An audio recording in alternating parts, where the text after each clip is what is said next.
अपने जन्मदिन पर मैंने अपने बॉयफ्रेंड का दिया हुआ हार पहना। उस दिन के बाद से मेरी हर इच्छा एक डरावने तरीके से पूरी होने लगी। मैंने अपने परिवार की अच्छी सेहत की दुआ मांगी, लेकिन अचानक मेरी माँ को कैंसर हो गया। मैंने लॉटरी जीतने की इच्छा की, मगर मेरे पिता पर 1 करोड़ों का कर्ज चढ़ गया। मैंने और खूबसूरत बनने की कामना की, लेकिन अगली सुबह उठी तो खुद को बूढ़ी औरत जैसा पाया। तभी मैंने देखा कि मेरे बॉयफ्रेंड की माँ अचानक फिर से जवान लड़की जैसी दिखने लगी थी। मैं उससे कुछ पूछ पाती, उससे पहले ही कर्ज वसूलने वालों का फोन आ गया। जिंदगी का दबाव अब मुझसे सहा नहीं जा रहा था। जैसे ही मैं बेहोश होने वाली थी, मुझे एहसास हुआ कि ये सारी बदकिस्मती उसी हार के बाद शुरू हुई थी। शायद भगवान ने मुझ पर दया की, क्योंकि अगले ही पल मैं फिर से अपने जन्मदिन वाले दिन पर लौट आई। इस बार मैंने बिना देर किए वो हार उतार फेंका और अपने बॉयफ्रेंड पर मुझे नुकसान पहुंचाने का आरोप लगाया। लेकिन वह मासूम बनने लगा। उसने वही हार उठाया, लॉटरी के पहिए के पास गया और पहला इनाम जीतने की इच्छा मांगी। अगले ही सेकंड पहिया सच में पहले इनाम पर रुक गया। मैं हैरान रह गई। मौका देखकर उसने फिर से वो हार मेरे गले में पहना दिया और कहा कि ये उनके परिवार की खुशकिस्मती वाला विरासती हार है। फिर भी मेरे मन का डर खत्म नहीं हुआ। उसे परखने के लिए मैंने इच्छा मांगी कि मेरे कान के पीछे का जन्म का निशान गायब हो जाए। तुरंत कुछ नहीं हुआ तो मुझे लगा शायद मैं बेवजह शक कर रही हूँ। लेकिन घर पहुंचते ही मेरे चेहरे पर तेज खुजली शुरू हो गई। मैं भागकर बाथरूम गई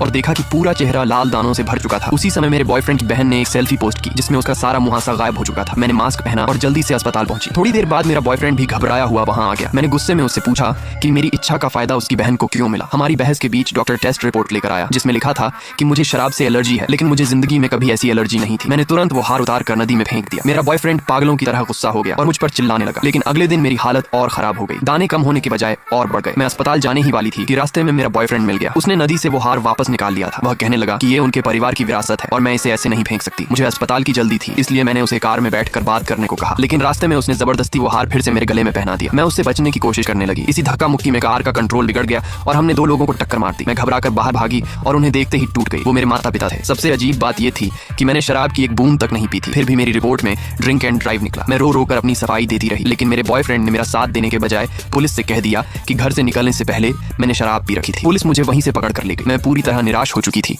कि तभी मेरे फोन की घंटी बजी। उसी पल मुझे पूरी सच्चाई समझ आ गई। मैंने तुरंत वो हार तोड़ दिया। उसके अंदर नशीले और भ्रम पैदा करने वाले ड्रग्स छिपे हुए थे।